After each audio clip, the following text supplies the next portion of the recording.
네. 작가들은 뭐 소설의 첫 문장을 어떻게 쓸 것인가 고민한다고 하죠. 뭐 러시아의 문호 톨스토이의 뭐 안내 카레리나라는 소설의 첫 문장이 이렇게 인상적인 문장으로 시작되는 것으로 유명합니다. 행복한 가정은 모두 비슷한 이유들로 행복하지만 불행한 가정은 모두 저마다의 이유로 불행하다. 뭐 우리가 드라마나 뭐 이야기 보게 되면은 항상 이제 끝에 결말에는 이제 이렇게 해서 뭐 이제 아주 오래오래 행복하게 살았답니다. 이렇게 다 끝나죠, 그죠? 뭐 대부분 비슷한 모습으로 연상되죠. 그러나 그 고난과 그 불행의 이야기는 저마다 구구절절 또 각양각색임을 보게 됩니다. 뭐 겉으로는 행복하게 보이는 사람들도 막상 그들의 삶을 들여다보면 참 저마다의 사연, 또 아픔, 또 슬픔, 또 운명적인 문제들이 있음을 보게 됩니다.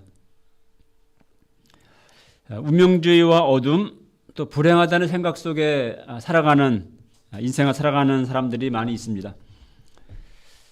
그러나 고난과 불행도 그것을 어떤 관점으로 바라보느냐에 따라 달라집니다. 그래서 뭐 인생은 해석이다 그런 말을 하죠. 그러니까 불행이라고 생각하는 것도 또 어떻게 그걸 바라보느냐 해석하느냐에 따라서 달라지게 됩니다. 오늘 말씀을 통해서 우리가 인생의 어려움과 불행들을 어떤 관점으로 바라볼 것인가, 그런 운명주의를 극복하는 그 믿음에 대해서 배울 수 있기를 기도합니다. 예수님이 길을 가실 때 날 때부터 소경된 한 사람을 보게 됩니다. 우리가 신체의 장애 여러 가지가 있지만 앞을 보지 못하는 장애만큼 불편한 것은 없을 것입니다. 속담에 뭐 몸이 10냥이면 뭐 눈이 9냥이다 그런 속담이 이제 뭐 괜히 있는 것이 아니죠.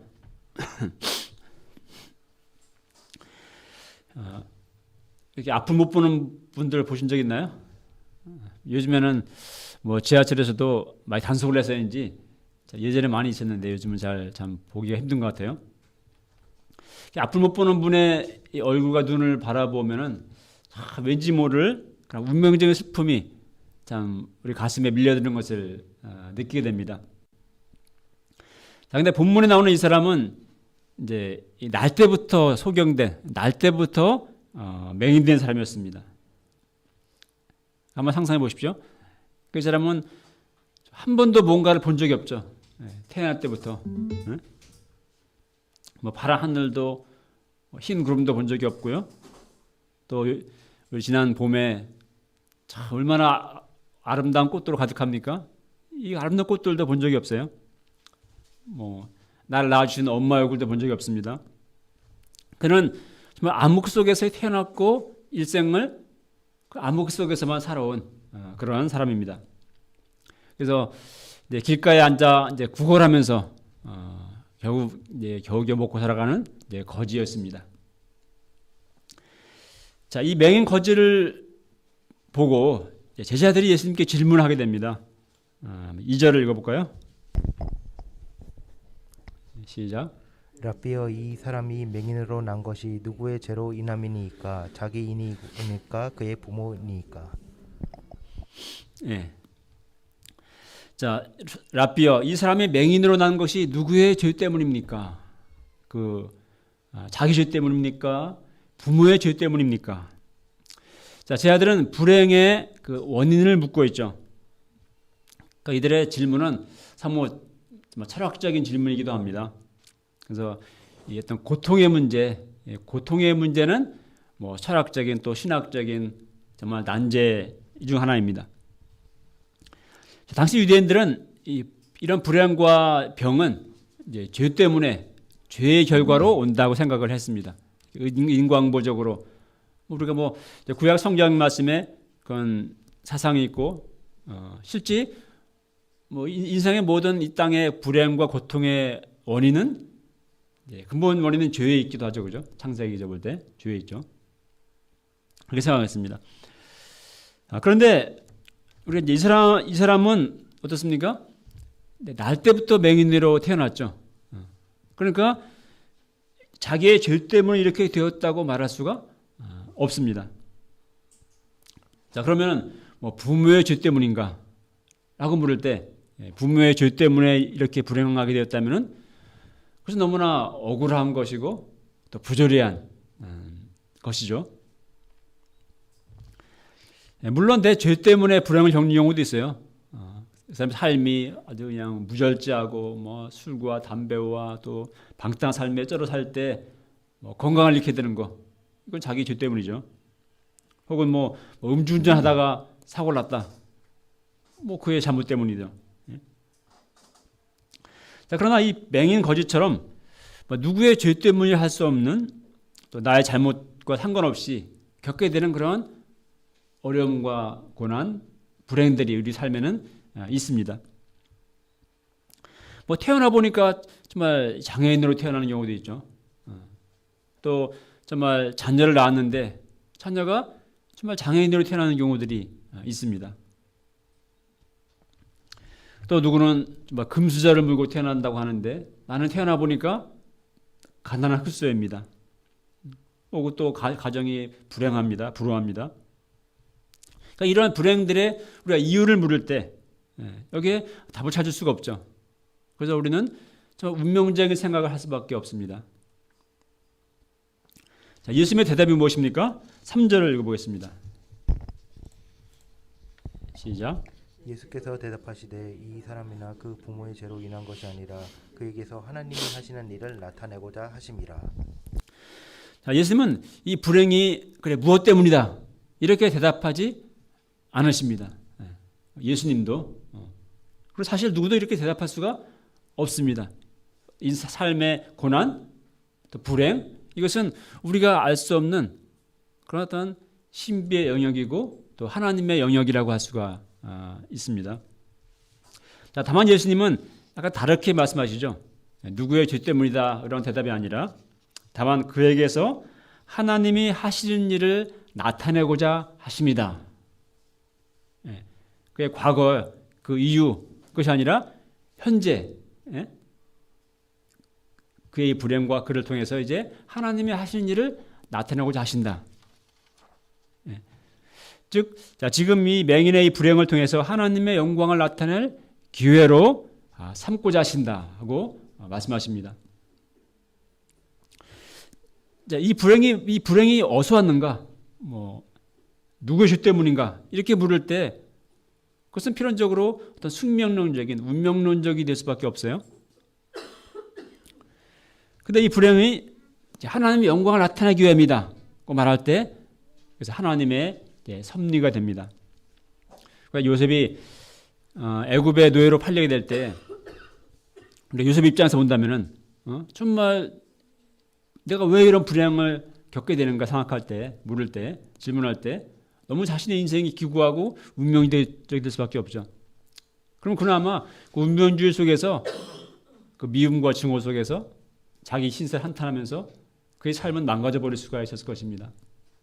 그러나 그가 이 불행과 고난을 통해서 그는 하나님을 붙들었고 하나님이 하시는 일을 나타내고자 하신다고 믿을 때 그것은 하나님의 또 섭리가 되었습니다. 한때 한국교회 청년 사역자로 유명했던 그 고직관 선교사라는 분의 간증을 최근에 이제 기독 TV에서 보았는데요. 그는 뭐 제가 한창 캠프 사역 한 90년대 뭐 2000년대 때 나름 유명하게 굉장히 캠프 사역자로 막 이름이 있던 분이었어요. 그는 유명한 캠프 청년 사역자였고 그의 또 아내는 또 아동 어린이 그런 사역 또 전문가였다고 합니다. 그런데 그의 두 아들이 심한 조울증도 심한 질환에 걸리게 되었고 병원에 수없이 입원과 퇴원을 반복하는 그러한 아주 고난의 세월을 보내야 했습니다. 저도 참 그분이 그런 아픔이 있는지는 전혀 몰랐었어요. 이런 불행 앞에서 그분이 뭐 왜라고 질문하는 것은 무의미한 것이죠. 해답을 찾을 수가 없습니다. 뭐 설명을 할 수가 없습니다. 그죠? 이렇게 하나님께 헌신하고 믿음으로 사는데 왜 이런 자녀 문제를 이렇게 정말 너무나 큰 불행을 겪어야 되는가? 그런 가운데 참 신앙을 지키는 것조차도 참 어렵습니다. 우리 잘 알듯이 욥이 이제 엄청난 그 고난을 당하죠, 그죠? 온몸에 종기가 나서 막 그 고통 속에서 막 기와장으로 그 몸을 긁으면서 이를 고통할 때, 그때 그 욥의 아내가 욥에게 이렇게 말했죠. 당신이 그러고도 하나님을 믿겠다고 신앙을 지키냐? 차라리 하나님을 욕하고 죽어버려라. 이렇게 말합니다. 이 불행 속에서 버틸 수 있었던 것에 대해서 고직한 선교사는 이렇게 비유를 들어 말했습니다. 우리 바닷가 큰 파도 앞에 막 있을 때, 파도 앞에 있을 때, 그 파도 속에서 정말 자기를 지키는 것은 불가능합니다. 아무리 수영을 잘해도 정말 떠밀려 가게 되죠.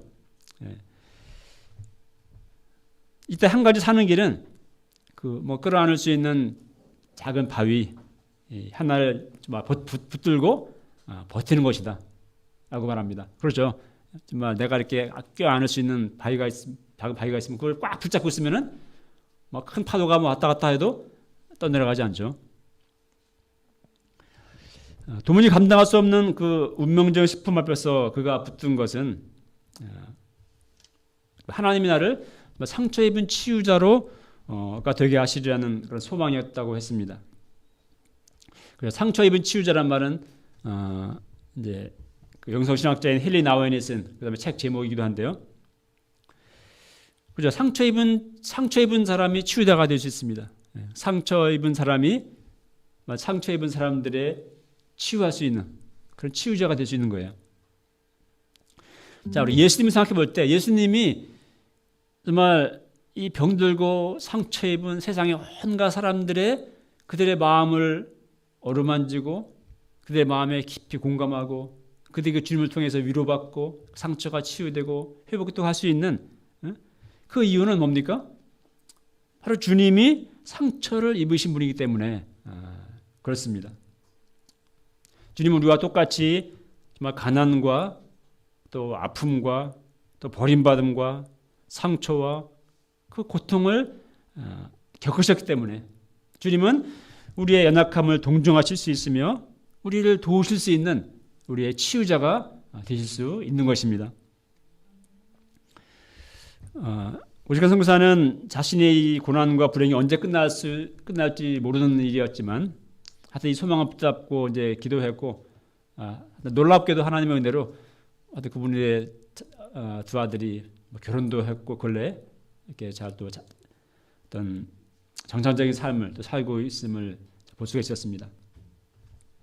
이런 많은 간증들이 있죠. 간증들이 있는데 제 가까이 있는 우리 원천선대 김수영 목사님을 보면서도 저는 좀 하나님이 이러한 역사하시는 것을 보게 됩니다. 그분 생각해 볼 때도 왜 이렇게 정말 주님께 헌신한 분들이 자녀 문제로 인해서 이런 고난과 불행을 겪는지 참 이해하기 힘든 일이었습니다. 근데 지금 보니까 돌이켜보니 또 이분의 사역을 통해서 많은 정말 전 세계에 정말 누구에게도 말할 수 없는 각자의 각양각색의 너무나 그 큰 고통 가운데 불행 가운데 질병을 고통과 슬퍼하는 많은 분들이 위로를 얻고 또 정말 그 마음에 치유 역사가 일어나고 그런 하나님의 역사를 지금 하나님께 행하고 계심을 보게 됩니다. 우리도 인생을 살아갈 때 어려움들을 만나죠.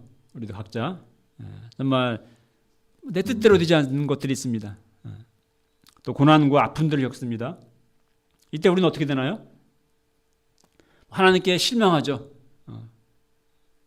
또 자기 연민에 빠지고 또 불행하다는 생각, 또 운명적인 생각에 빠지게 됩니다. 이것이 누구의 죄 때문인가? 내 죄 때문에 벌 받는 것인가? 혹은 원망하기도 하고 죄책과 혹은 후회하기도 합니다.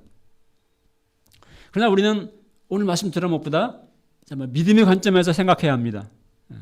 이를 통해서 하나님이 하시고자 하시는 일을 나타내고자 하신다 하는 믿음의 관점을 가져야 합니다. 그러한 믿음을 가져야 합니다. 그렇게 되기를 우리는 믿고 또 소망하고 그렇게 되기를 우리는 기도해야 합니다. 4절 5절 보십시오. 4, 5절 읽겠습니다. 시작. 때가 아직 낮음에 나를 보내신 이의 일을 우리가 하여야 하리라. 밤이 오리니 그때는 아무도 일할 수 없느니라. 내가 세상에 있는 동안에는 세상의 빛이로라. 운명적인 생각에 잠시 빠진 제자들에게 예수님은 때가 아직 낮으니 하나님의 일을 우리가 하여야 하리라 이렇게 말씀하시죠. 자, 때가 아직 낮이다 말씀하시죠. 무슨 말입니까? 자, 낮은 일을 할 때죠. 지금 예수님은 이제 낮이란 말은 일을 할 때이고 우리가 살아있을 때, 시간이 있을 때, 젊음이 있을 때가 우리 인생에서 낮입니다. 그러니까 예수님으로 본다면 예수님은 지금 십자가에 지시기 전에 지금 이제 막 사역하실 때가 낮이고 이제 곧 이 세상을 떠나실 밤이 온다는 얘기죠. 이것이 우리 제자들에게 우리들에게는 바로 우리가 일할 수 있는 우리 인생의 때가 낮이고 또 밤은 일할 수 없는 이제 죽음의 때가 온다는 것이죠. 우리가 지금은 낮이지만 언제나 낮은 아니죠. 시간이 지나면 밤이 옵니다. 세월이 지나면 일할 수 없는 인생의 황혼이 오고 또 밤이 옵니다. 그때는 일하고 싶어도 할 수가 없게 되죠. 근데 어떤 사람들은 이제 낮인데 때는 낮인데 또 밤인 경우도 있죠. 한창 일할 수 있는 나이고 한창 일할 수 있는 때인데 그 마음은 밤과 같이 어둡습니다. 그러니까 그 마음에 막 어두운 생각, 운명주의, 슬픔으로 인해서 이 가운데 있을 때 밤과 같이 어둡습니다. 그래서 대낮임에도 컴컴한 방에 무기력히 누워 있습니다. 자, 그 이유는 그 마음에 빛이 없기 때문이죠. 때는 낮인데 젊음의 때인데 그 마음에 빛이 없고 어두우니까 밤인 것이고 또 무기력한 것이고 한 것입니다. 예수님 말씀하십니다. 내가 세상에 있는 동안에는 세상의 빛이로라. 무슨 말씀입니까? 예수님이 세상의 빛이라는 것이죠. 그러니까 예수님이 계시면 뭡니까? 우리 인생은 낮은 것이죠. 많은 사람들이 어둠 가운데 있습니다. 나는 왜 이러한 가난한 가운데 태어났는가? 혹은 나의 외모는 왜 이러한가? 나는 왜처럼 능력이 부족한가? 여러 가지 어떤 열등감, 운명주의의 어둠 가운데 삽니다. 그러나 예수님은 세상의 빛이십니다. 예수님이 빛이시기 때문에 우리가 예수님을 만날 때 또 주님이 주님의 빛이 내 안에 모든 어두움들을 비추시고 또 몰아내십니다. 그래서 예수님을 만날 때 그런 여러 가지 운명주의 어둠에서 벗어나서 나를 보내신 하나님의 일을 행하는 그러한 인생을 살게 됩니다. 화니 크로스비 잘 아시죠? 이분은 수많은 아름다운 시와 또 찬송을 남긴 분으로 유명합니다. 이 크로스비 여사는 태어난 지 6주 만에 시력을 잃고 맹인이 됩니다. 설상가상으로 1년 후에 그 아버지도 돌아가시게 돼요. 그리고 또 11살 때는 그 어릴 때 크로스비에게 매일 성경을 읽어주면서 그렇게 영적으로 정말 도와주고 기도해 주던 할머니가 또 돌아가십니다. 그런데 이제 38세 아까 늦은 나이에 같은 맹인인 좋은 배우자를 만나 결혼을 하게 되는데 또 불행한 계속됩니다. 아기를 낳자마자 아기가 이제 죽게 돼요. 또 얼마 후에 남편도 또 잃습니다. 한 부흥 집회에서 그녀는 이제 남은 것은 찬송가 웬 말인가 날 위하여 주 돌아가셨나의 마지막 구절인 이 몸밖에 드릴 것 없어. 그게 자신의 심정이라고 그렇게 회상하기도 했습니다. 그녀의 인생은 정말 불행과 고난의 연속이었습니다. 그러나 그 고난의 인생 광야길에서도 그녀는 정말 말씀과 또 주님 안에서 그녀는 불평하거나 또 원망하지 않았습니다. 비록 앞을 볼 수 없는 맹인이었지만 자신의 영혼의 빛으로 오신 주님을 바라보며 그녀는 감사하였고 또 주님을 찬양하였고 그렇게 힘들고 어려울 때마다 그녀의 입에서는 많은 찬송이 쏟아져 나왔습니다. 그녀는 이렇게 고백했습니다. 감사의 조건들은 아주 많습니다. 그렇지만 내가 그리스도인이라는 단 한 가지 이유만으로 또 나는 충분히 감사할 수 있습니다. 결코 슬퍼하거나 낙심하지 마세요. 당신을 위한 아침이 밝을 것입니다. 당신은 머지않아 빛 가운데 하나님과 함께 할 것입니다. 또 이렇게 말했습니다. 제 평생의 시각장애는 하나님을 만나 그것이 곧 축복이 되었습니다. 내가 육체적으로 어둠 속에 살아감으로 하나님을 더욱 찬양할 수 있었고 다른 사람들로 하여금 찬양하도록 할 수 있었습니다. 만약 내가 내 육신의 눈이 밝아 세상의 것으로부터 방해를 받아 마음이 흐트러졌다면 내가 어찌 그토록 많은 찬송시를 쓸 수가 있었을까요? 믿음으로 사는 사람은 불운을 불평하지 않고 행운을 창조하는 사람입니다. 크로스베사는 평생 동안 약 9천여 편의 주옥 같은 찬송시를 썼습니다. 그래서 우리가 즐겨 부르는 찬송가 중에서 이 크로스비가 작사한 찬송가가 굉장히 많아요. 대표적으로 예를 들면은 인내하신 구세주여, 정말 가사가 정말 은혜롭죠. 또 예수로 나의 구주 삼고 나의 갈 길 다가도록 주의 음성을 내가 들으니 나의 영원하신 기업 오 놀라운 구세주 예수 내 주. 정말 우리가 즐겨 부르고 정말 하나같이 은혜롭고 영감 넘치는 또 찬송들입니다. 우리로 하여금 늘 은혜 가운데 찬송하게 하고 또 주님을 만나게 하는 그러한 찬양들입니다. 너무나도 불행하고 운명적일 수밖에 없는 그녀의 삶이었지만 예수님이 그녀의 빛이 되셨을 때 그 누구보다도 그 운명주의를 딛고 그 누구보다도 많은 하나님의 일을 나타내는 위대한 삶을 살았음을 보게 됩니다. 그렇습니다. 예수님은 세상의 빛이십니다. 예수님이 내 안에 계실 때 우리는 운명주의의 어두움을 이길 수 있습니다. 나를 보내신 하나님의 일을 하며 하나님께 영광 돌리는 인생을 살아갈 수 있습니다. 6절을 보십시오. 이 말씀을 하시고 예수님은 땅에 침을 뱉으십니다. 그래서 침으로 흙을 이겨서 그의 눈에 맹인 거제 눈에 붙이십니다. 자, 예수님은 왜 이런 행동을 하실까요? 예수님 평소에 이렇게 안 하시죠. 매우 독특한 행동을 하신 것입니다. 평소에는 그냥 말씀으로 안수해 주시고 이렇게 고치시는데 3, 4절에 보면은 이제 오늘 본문에 일이라는 말이 반복되어 나오고 있죠. 3절에 보면은 하나님이 하시는 일을 나타내고자 하신다 그랬고요. 또 4절에서도 나를 보내신 이의 일을 우리가 하여야 하리라 그러시죠. 그러니까 어찌 보면은 예수님은 운명적인 생각에 빠져 있는 운명적인 생각에 빠지면은 아무 일을 못 하죠. 힘이 빠져서.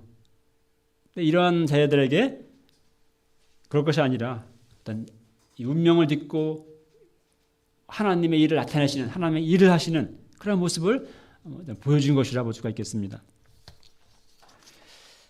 자, 예수님은 하나님의 일을 무엇 가지고 하셨습니까?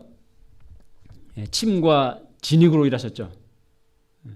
우리는 내가 뭔가 있어야 하나님의 일을 할 수 있다고 생각을 하죠. 나 같은 자가 내 주제에 무슨 하나님의 일을 할 수 있겠는가 이렇게 생각합니다. 하나님의 일을 하기에는 나 너무나 믿음이 부족하고 나는 능력도 부족하고 또 나는 별로 시간도 없고 여러 가지 내가 뭐 할 수 있겠는가 생각합니다. 그러나 예수님이 일하시는 것을 볼 때 뭐 이 메인 거지의 눈을 뜨게 하기 위해서 뭐 무슨 뭐 안과에 있는 엄청난 수술 도구나 뭐 마취약이나 뭐 이런 것이 가지고 하신 것이 아니죠. 예수님은 없는 것으로 일하지 않으셨습니다. 우리 오병이어의 기적에서도 그 제자들에게 없는 그 200데나리온의 그 몇천만 원의 그 돈을 가지고 일하지 않으셨죠. 예수님은 그 제자들이 가지고 나온 그들에게 가지고 있던 보리떡 5개, 물고기 2마리 그것을 가지고 주님은 일하셨고 5천 명을 먹이셨습니다. 자, 침은 누구에게나 있죠. 우리 가운데 침이 없는 분 있나요? 뭐 침이 없는 분 있다면은 뭐 하나님이 일하지 않아도 뭐 예수님도 하실 말이 없겠는데 일단 누구에게 다 침이 있습니다. 또 우리 또 땅에는 어디나 또 흙이 있습니다. 내게 있는 침과 내 발 아래에 있는 흙을 가지고 주님은 일하셨습니다. 자, 우리도 정말 빛이신 예수님을 믿는 믿음만 있으면 우리도 하나님의 일을 할 수 있습니다. 내 안에 내 속에 세상의 빛 예수님만 있으면 우리는 하나님의 일을 할 수 있습니다. 반대로 말해서 내가 아무리 뭐 뛰어나고 뭐 서울대학을 나오고 하버드를 나오고 내가 뭐 엄청난 내가 돈이 있고 뭐 뛰어난 언변이 있고 능력이 있을지라도 내게 믿음이 없으면은 뭐 그거 가지고 자기 잘 먹고 잘 살 수 있을지 모르겠지만은 내 안에 그 안에 믿음이 없으면 예수님이 없으면은 하나님의 일을 아무것도 할 수가 없습니다. 자, 우리에게 있는 침과 진흙은 무엇인가? 뭐 많은 것이 있죠. 우리에게는 1대1의 침과 진흙이 있습니다. 우리 UBF 교회의 우리 공동체 우리 모임의 어떤 그 핵심 역량은 우리 1대 성역 공부죠. 그래서 우리 목자님들은 다 한 사람을 1대1로 도울 수 있고 말씀을 가르칠 수 있는 그렇게 훈련 뭐 꼭 무슨 훈련이나 안 붙여도 오랫동안 말씀을 배웠기 때문에 그 말씀을 가르칠 수 있는 훈련되어 있고 또 능력을 갖추고 있습니다. 그래서 전에 그 종로세대 있을 때 한 교회의 한 목사님이 센터 와서 이렇게 들렸다가 이제 1대1 막 하신 사모님들을 보고는 잠깐 귀를 들어보고는 뭐 목사님보다 훨씬 낫다 뭐 이런 말을 이제 한 적이 있었어요. 뭐 이것이 뭐 단지 그냥 듣기 좋으라고만 한 멘트라고는 생각하지 않습니다. 정말 그렇습니다. 근데 우리는 이 능력과 달란트를 너무 땅에 묻어두고 있다는 생각이 듭니다. 자, 때가 아직 낮을 때, 정말 우리에게 시간이 있고 일할 수 있을 때, 우리는 나를 보내신 이의 일을 우리는 해야 합니다. 일할 수 없는 밤이 정말 속히 옵니다. 찬송가 가사처럼 일할 수 없는 밤이 속히 오리라. 인생의 황혼이 오기 전에, 정말 밤이 오기 전에, 때가 낮을 때 나를 구원하신, 나를 이 땅에 보내신 하나님의 일을 우리가 해야 하겠습니다. 기도와 또 1대1 말씀 공부의 침과 진흙으로 생명을 살리는 일, 또 한 영혼을 구원하는 하나님의 일을 우리가 해야겠습니다. 실제로 보십시오. 읽어보겠습니다. 실절 시작.